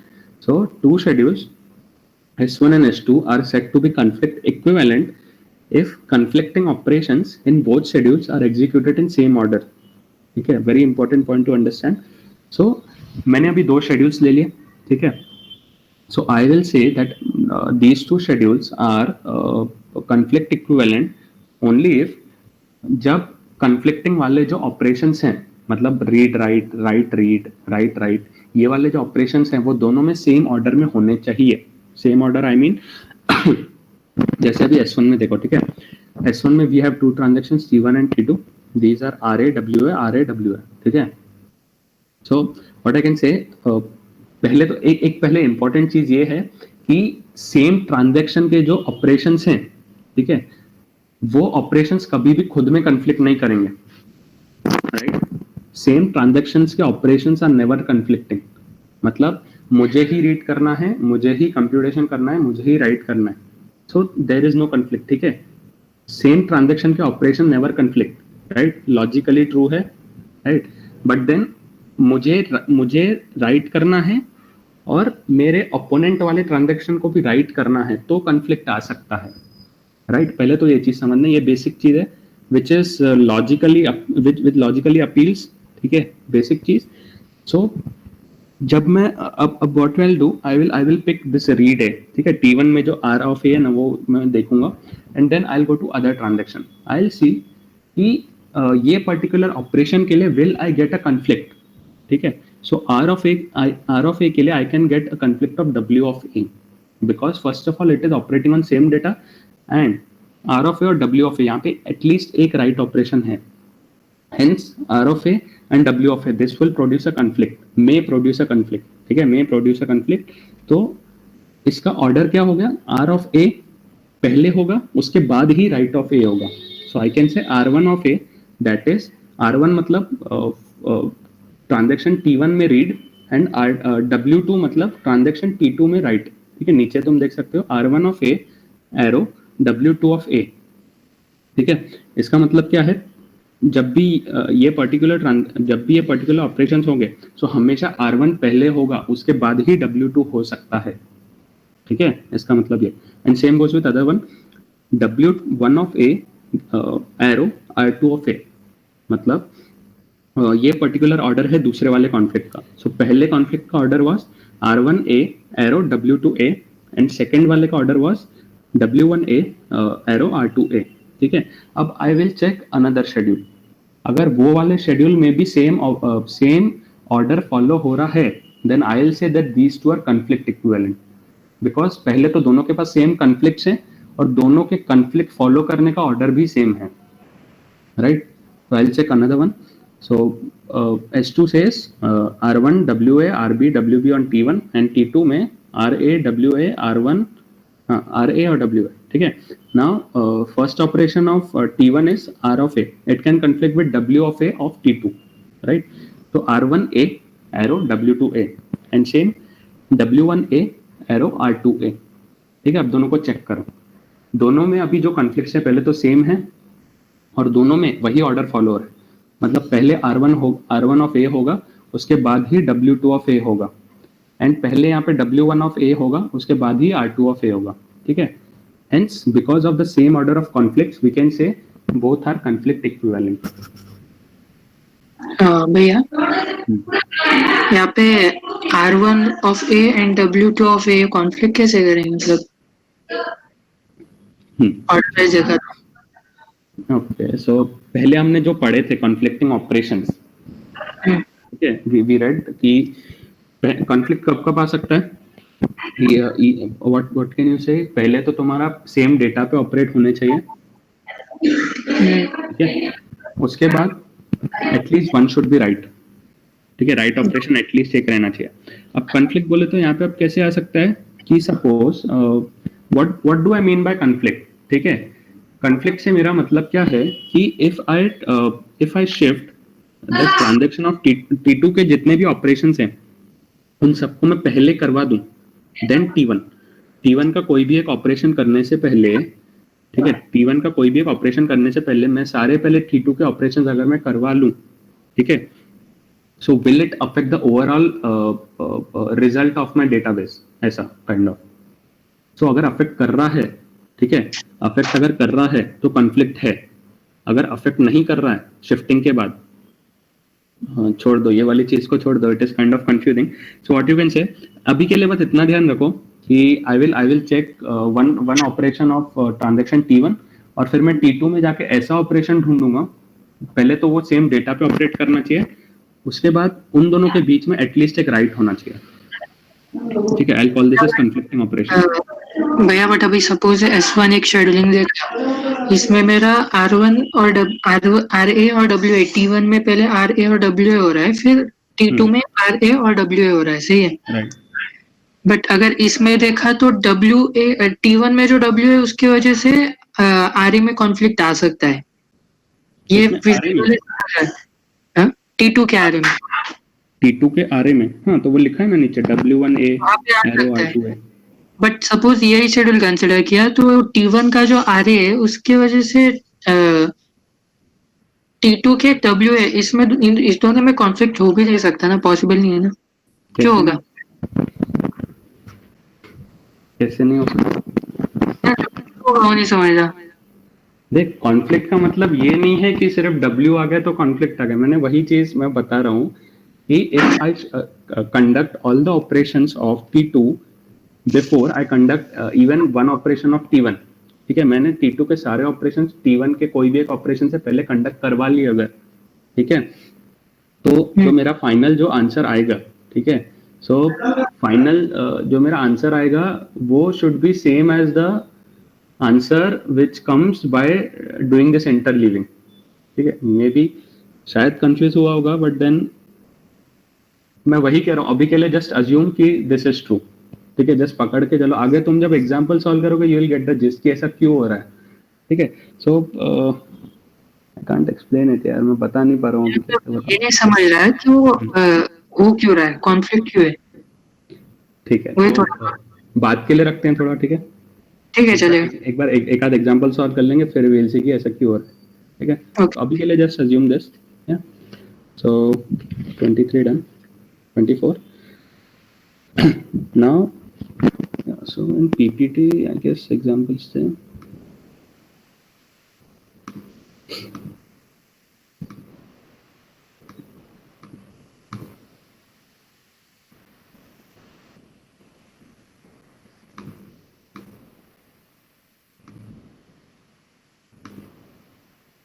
give me a second.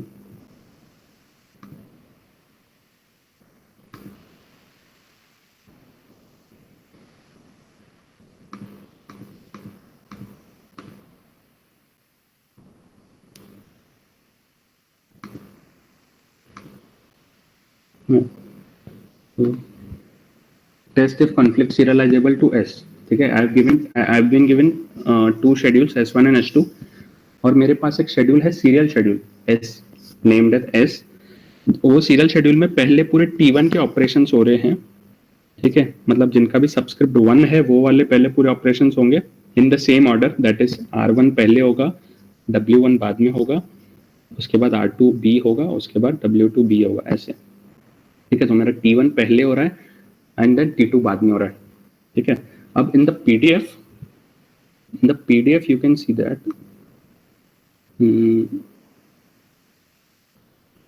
Page number 24 में,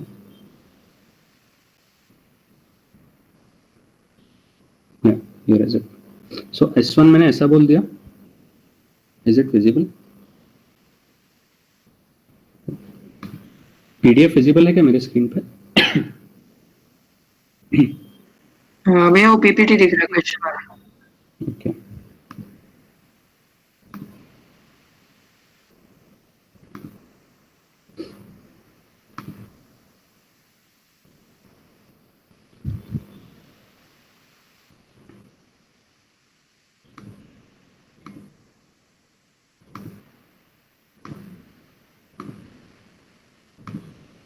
अभी है visible? हाँ भैया बोले। ठीक है। सो वो PPT के हिसाब से, पीपीटी तुम लोग एक्सेस करो और वहाँ पे देखो, वहाँ पे S1 से S1 वहाँ पे क्या बोलता है, R1A, ठीक है, मतलब T1 के साइड में R ऑफ A पहले आएगा, देन T2 के साइड में R ऑफ B आएगा, देन T1 के साइड में W ऑफ A आएगा, देन T2 के साइड में W ऑफ B आएगा, तो ऐसा, ठीक है, this one. Same goes with S2, R2 of B, मतलब T2 के साइड में RB पहले आएगा, देन T1 के साइड में R of A, this one, then T2 के साइड में W of B, then T1 के साइड में W ऑफ A, ओके, तो ऐसा, राइट। अब जो अपना S है, S मतलब serial schedule with T1 occurring first, that is order तो वैसे ही रहेगा, पहले तो read of A, then write of A, then read of B, then write of B, ठीक है, T1 पहले T2 बाद में, राइट। अब मुझे बताना है कि S1 is conflict serializable to S and S2 is conflict serializable to S, is it true, ठीक है। दो अलग अलग क्वेश्चन थे फॉर S1 एंड S2, ठीक है।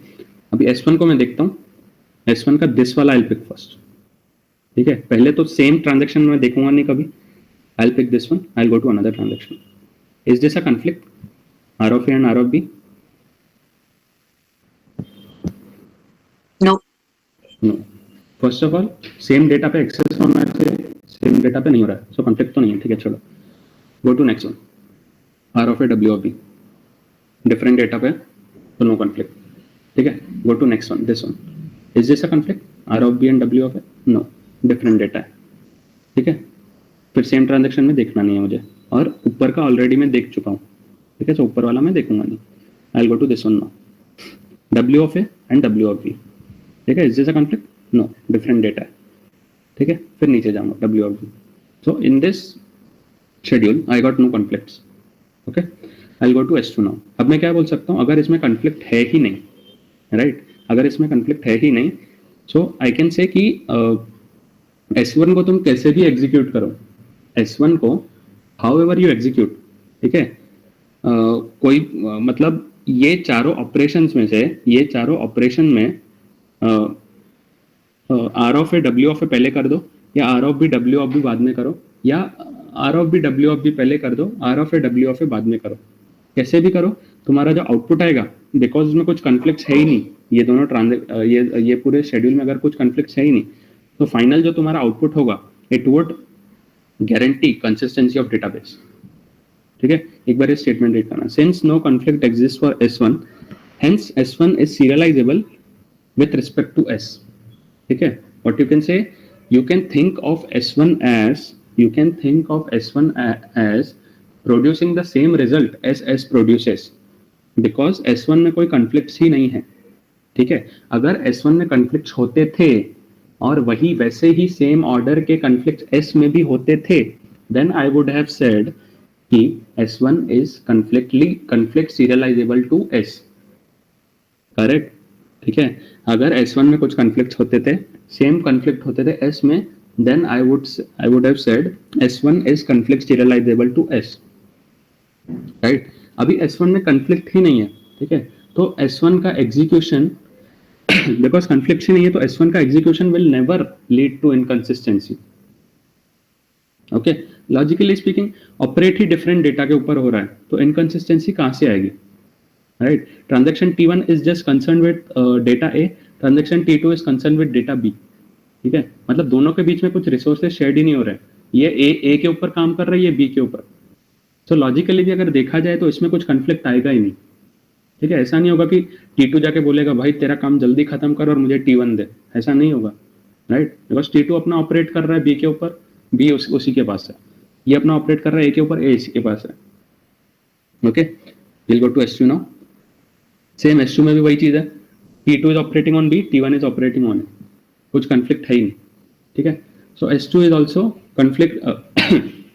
S2 is also serializable with S. Okay.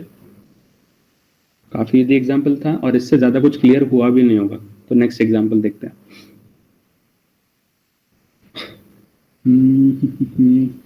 Next one says, so I have this one.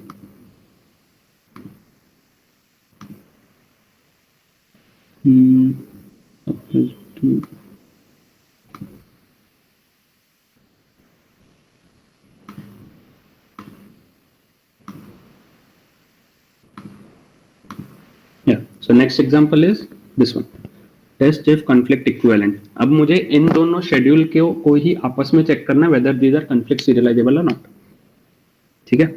So I have the diagram for this one.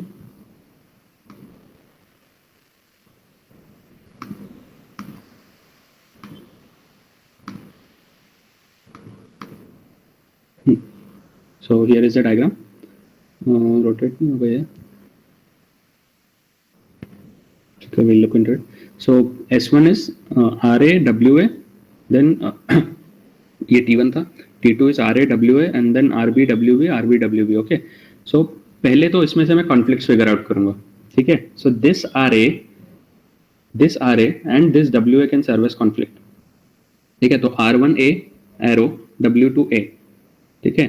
उसके बाद भी मैं नीचे देखता हूँ, यहाँ पे R1A और इसमें कुछ कॉन्फ्लिक्ट नहीं आएगा बिकॉज डिफरेंट डेटा है, इसमें भी कुछ कॉन्फ्लिक्ट नहीं आएगा, okay. Next one, W1A can serve as conflict for R1A and R2A and W2A. So here is it, W1A R2A W1A W2A, ठीक है। By conflict what do I mean कि ये वाला जो ये पर्टिकुलर ऑपरेशन है ना, मैं इसको इसके साथ स्वैप नहीं कर सकता हूँ। आई can't swap this operation with this, मतलब मैं ऐसा नहीं बोल सकता हूँ कि ये वाला जो रीड है, ये वाला रीड पहले कर लो then this write. Okay, conflict से मेरा मतलब वो है I can't swap this read with this write. ठीक है, मतलब पहले मेरा ये वाला राइट होगा, उसके बाद ही ये वाला मेरा रीड होगा। ओके, या फिर पहले मेरा ये वाला राइट होगा और ये रीड को तुम नीचे नीचे रख सकते हो, because then your order is maintained. पहले राइट हुआ ए के ऊपर, देन ये वाले ट्रांजेक्शन ने रीड किया। लेकिन अगर तुम पहले ये वाले ट्रांजेक्शन ने रीड कर लिया, सपोज ये वाले ट्रांजेक्शन ने वैल्यू 10 रीड की और इसने फिर 15 राइट कर दी ठीक है, this is not the same case, इसने पहले 15 राइट कर दी और इसने फिर 15 रीड की। ओके, मतलब वो by conflict you mean that if you try to swap these two operations, then the result will be different each time। ठीक है, तो कॉन्फ्लिक्ट का मतलब ये होता है you can't swap these two. अब देखो, अब मैं जब ये वाले शेड्यूल के पास जाता हूँ, ठीक है, अब देखने में ये दोनों शेड्यूल का स्ट्रक्चर अलग अलग रहा है, but then I will have to look the overall result, दोनों का ओवरऑल रिजल्ट क्या है। बिकॉज यहाँ पे देखो मैंने कुछ स्वैपिंग्स करके रखी है, ठीक है, not exactly swapping, I will say this is a serial schedule, but then मैं इसको ऐसे भी देख सकता हूँ कि ये वाली चीजों को मैंने नीचे स्वैप कर दिया, आई कैन से, ठीक है। बट देन अगर दोनों का रिजल्ट, ये स्वैपिंग के पहले का और ये स्वैपिंग के बाद का अगर रिजल्ट सेम आ रहा है, then both are conflict equivalent. Right, now if I say, जैसे मैं ये वाला एग्जांपल देखता हूँ व्हाट डू आई से, इन दोनों को अगर मैं स्वैप कर दूं, ठीक है, आरबी और आरए को, मतलब आरबी को I will put here, RA को आई विल पुट ऊपर, कुछ कॉन्फ्लिक्ट आएगा? नहीं आएगा। सो बिकॉज दोनों डिफरेंट डेटा के ऊपर ऑपरेट कर रहे हैं, and same I will go with this one, RA को मैं नीचे रख देता हूँ, डब्ल्यूबी को मैं ऊपर रख देता हूँ, कुछ कॉन्फ्लिक्ट आएगा? नहीं आएगा, बिकॉज ये बी को राइट कर रहा है और ये ए को रीड कर रहा है, दोनों में कुछ रिलेशन ही नहीं है, दोनों अलग आइडेंटिफायर्स हैं, दोनों अलग डेटा है। That what a conflict is. ठीक है, so I will identify all the conflicts. ठीक है, वो यहाँ पे लिखे हुए हैं, तुम एक बार देख लेना। अब मेरे पास दूसरा वाला जो शेड्यूल था वो ऐसा था, ठीक है, पीपीटी में एक बार देख लेना, तो उसको जब तुम ड्रॉ करोगे वो ऐसा बनेगा उसका structure. Same I will figure it out once again कि कौन से कॉन्फ्लिक्ट्स आएंगे, तो ऐसे वाले कॉन्फ्लिक्ट्स आएंगे, सॉरी। अब दोनों में अभी सेम है, ऑर्डर दोनों का सेम है, पहले रीड ए हो रहा है और फिर राइट ए हो रहा है, बट पहले रीड हो रहा है ट्रांजैक्शन T1 में ए और फिर राइट हो रहा है A in transaction T2, and same goes with this one. तो सारे ऐसे हो रहे हैं because hence both schedules have conflicts occurring in the same order, hence we can say schedule S1 is conflict serializable to S2।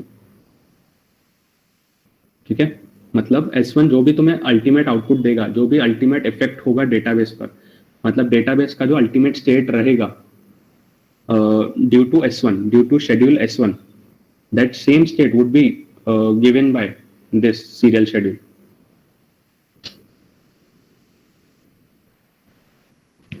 Cool. Go to the next one. 26, yeah. अब ये एक important चीज है, इसमें प्रेसिडेंस ग्राफ की चीज आती है, ठीक है। सो बेसिकली इसमें प्रॉब्लम क्या हो रहा है ऐसे वाले प्रॉब्लम्स में, लाइक मुझे देखना है if a particular schedule is a serial schedule और नॉट, ठीक है, सॉरी सीरियलाइजेबल शेड्यूल और not. I have to check whether a particular schedule is a serializable schedule और नॉट, मुझे चेक करना है। तो मैं क्या कर रहा हूँ, मैं उसको कंपेयर कर रहा हूँ एक सीरियल शेड्यूल के साथ, राइट, ठीक है, एक पर्टिकुलर मुझे ये वाला शेड्यूल दिया हुआ है, I am checking this with all possible serial schedules. अगर किसी में भी अगर मेरा ऑर्डर ऑफ कॉन्फ्लिक्ट्स अगर सेम आ रहा है, आई विल से the former one is serialisable.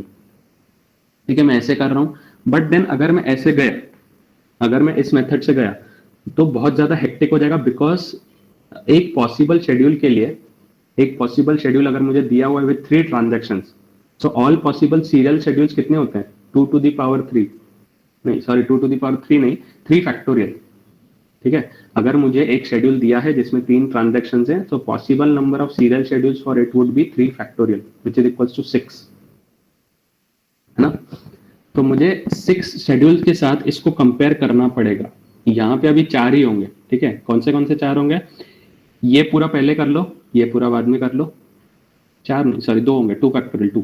ये वाला ट्रांजेक्शन T1 पहले कर लो, ट्रांजेक्शन T2 बाद में कर लो, या T2 पहले कर लो और T1 बाद में कर लो, ठीक है। तो पहले मैं इसके साथ कंपेयर करूंगा। अगर इसमें मेरा कॉन्फ्लिक्ट सीरियलाइजेबल नहीं आया, I will move to next option, I will move to next alternative, जहां पे T2 पहले होगा एंड T1 बाद में होगा, ठीक है।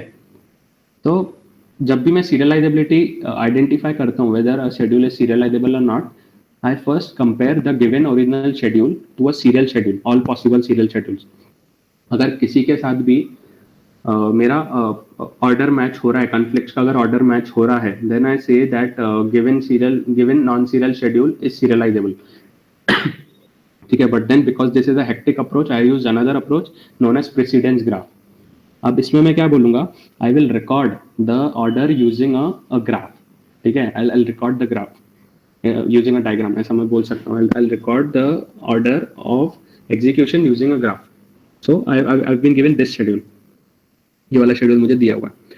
My primary goal is to shift operations और swap operations in vertical sense and find non conflict serial schedule, ठीक है। जो चीज मैंने पहले बताई थी, मेरा प्राइमरी गोल है कि मैं इस गिवन नॉन सीरियल शेड्यूल में कुछ तो स्वैप्स करूं और उसे एक सीरियल शेड्यूल जैसा दिखाऊं, ठीक है। My primary goal is to make some swap operations in this given structure and then make it resemble like a serial schedule. Okay, only then I can guarantee consistency. अगर ये swap मैं कर पा रहा हूँ without any conflicts, अगर ये all possible swaps में कर पा रहा हूँ without any conflicts, then I can say that ये वाला मेरा non serial schedule can behave as a serial schedule. अगर मैं स्वैप नहीं कर पा रहा हूँ, अगर मुझे बीच में कुछ कॉन्फ्लिक्ट मिल जा रहा है, so I can not say it can behave as a serial schedule, correct. अभी शायद क्लियर हुआ होगा, ओके। सो आई से कि अभी स्वैप अगर मैं कर पा रहा हूँ, मतलब I will have no conflicts, okay. अगर स्वैप नहीं कर पा रहा हूँ तो मतलब कॉन्फ्लिक्ट है, तो I check all the possible conflicts, ठीक है। So precedence graph for each pair of operations, ठीक है, like this is a pair Rx और ये Rx, this is a pair. For each pair of operation, find a dependency. For each pair of operations, we find a dependency and represent in a diagram saying whether that a transaction depends on other or not. Here, R1x arrow W2x, ठीक है, R1x arrow W2x is a conflict. Hence, I'll say कि transaction अभी जो T1 है, ठीक है, looking at this pair of operation that is R1x arrow W2x, I can say कि मेरा T1 operation can be executed before T2 because according to the schedule, this R should get executed before this W, ठीक है। एक बार read करते हैं हम। We find a dependency and represent it in a diagram saying whether a transaction depends on other or not. Here, R1x arrow W2x is a conflict. Hence, we say with respect to this conflict, we will let T1 be done first, then T2. ठीक है। अब मैं इतना बोल सकता हूँ। Now, can I swap this W with this R1? I cannot replace. ठीक है, मेरा conflict आएगा. Hence, I say transaction T2 is dependent on transaction T1's R. Transaction T2 का जो राइट है WX is dependent on transaction T1's R. Okay, I will say this. Yeah, so I have a dependency over here कि T2 depends on happening of T1 first. जब तक T1 का R नहीं होगा तब तक T2 का W नहीं हो सकता. जब तक T1 का R नहीं होगा तब तक T2 का W नहीं हो सकता. So there is a dependency now, you can say, and hence I will represent this by this thing. So T1 हमेशा पहले होगा, उसके बाद ही T2 हो पाएगा. So this arrow says that T1 has to occur first, only then T2 can occur. Okay. अब similarly we will find other such dependencies. ठीक है. So ये वाला का हो गया. This and this no dependency. This and this no dependency. This and W can have a dependency. वो हमने represent किया. We'll go to this one now. ठीक है. R3x नहीं, R3x and W1x, ठीक है, R3x and W1x. So there is a dependency from T3 to T1. इसका मतलब क्या है, T3 का जो Rx है वो पहले होना ही चाहिए देन T1 का जो W है. ओके, ठीक है. सो T3 से T1 में एक रहेगा, तो हियर इज इट, T3 से T1 में रहेगा, मतलब पहले T3 होगा उसके बाद ही T1 हो पाएगा. Okay, let's go down. So R nothing, RW मतलब पहले T3 होगा उसके बाद ही T2 होगा. According to this operation, according to this pair of operation, पहले T3 होना ही है, उसके बाद तुम्हारा T2 हो सकता है. सो T3 to T2 यहाँ पर. अब सेम आगे जाते हैं. So WR it can give, so T1 to T2. Okay, T1 to T2 हाँ ऑलरेडी है वहां पे. Same WW conflict, so T1 to T2 फिर से वही ऑलरेडी है. Then will go to this one. अब इसके नीचे और कोई ऑपरेशन नहीं है in different transaction, so nothing. ठीक है, so we have the final precedence graph like this. अब इसका मतलब क्या है, इसका मतलब ये है कि पहले तो ऐसा एक नोड आइडेंटिफाई करो, पहले ऐसा एक नोड आइडेंटिफाई करो जिसके बाद इनकमिंग एज नहीं है. कौन सा है वो, इनकमिंग एज नहीं है, so it is T3. So what I'll say, T3 is completely independent of other transactions. T3 is completely independent of other transaction and hence you can say कि T3 सबसे पहले हो सकता है. ठीक है, T3 को मैं सबसे पहले एग्जीक्यूट करवा लूंगा, मतलब R of X सबसे पहले ऊपर आ जाएगा, यहाँ पर सबसे ऊपर यहाँ पे R of X आ जाएगा. ठीक है, अब T3 मेरा हो गया, सपोज T3 इज डन, इसको अभी कैंसिल कर दो, इसको अभी डिलीट कर दो. So what dependency is left, T1 अभी होगा मेरा T2 से पहले. So once T3 is done, ठीक है, तो यहाँ पे R of X आ गया. Now let T1 happen. So R of X, then यहाँ पे R of X, देन यहाँ पे W of X. ठीक है, so I can say T1 depends on happening of T3. Same goes with T2, but then T2 also depends on T1 as well as T3 both. ठीक है, T3 is independent and can happen on its own. तो T3 सबसे पहले हो गया. Then because there is a dependency from T1 to T2, इसीलिए T1 को पहले होना होगा. And then लास्ट में अभी T2 बच गया तो T2 को एग्जीक्यूट करवा दो, ऐसा. ठीक है, now if there is a cycle है, उसका मतलब क्या है कि T1 has to happen before T2, but then cycle क्या बोलेगा कि T2 also has to happen before T1, which is not possible. Dining philosophers problem, OS का कंसेप्ट. ठीक है, याद होगा तो होगा. सो इट सेज या अगर साइकिल है इसमें, ठीक है, if there is a cycle then T1 wants to get executed before T2 and T2 also wants to get executed before T1. Okay, so this was the concept till now and only this much is relevant for placement point of view. बहुत ज्यादा confusion होंगे I guess, ठीक है, but then keep practising, समझ जाएगी चीजें. You can practice this one, एक बार देख सकते हो.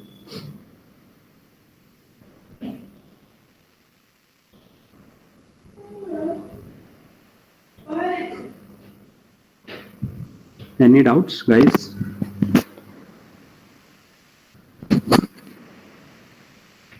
भैया थोड़ा कंफ्यूजन